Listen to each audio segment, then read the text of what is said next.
Imagine if they all failed the same test, who would have the lowest score? If you ain't pick Billy, Patrick, or Ed, we're gonna have a problem.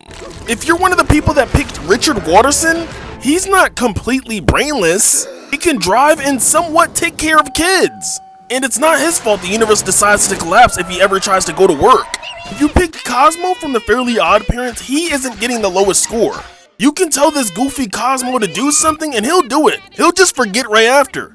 Like when Timmy told him to do a forbidden wish, which was that everyone stayed the same age for 50 years. Ed from Ed, Edd and Eddy is a brainless idiot. He asked if a carrot could dial a phone. He was dumb enough to think a belt was a snake. Slams his head into the ground and calls himself a woodpecker. And if you know who Ed is, you know that he's a psychotic idiot. But the two that are getting a negative score on this test are either Billy or Patrick. Patrick can't even say his own name. When asked by the teacher, Mrs. Pearl, he hesitated and said 24 was his name.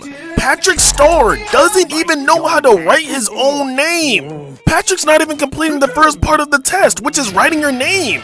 When trying to remove paint from a dollar, instead of looking up on the computer how to remove it from the dollar, he slammed the computer on the dollar.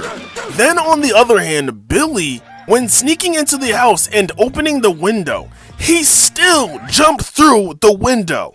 Lastly, Billy spent 2 hours on the couch trying to find his brain, and just when you think it's bad enough that he thought there was a cave in his head, he genuinely thought that his dog's tongue was his brain. When it comes to getting test scores that are very low, Billy and Patrick so low.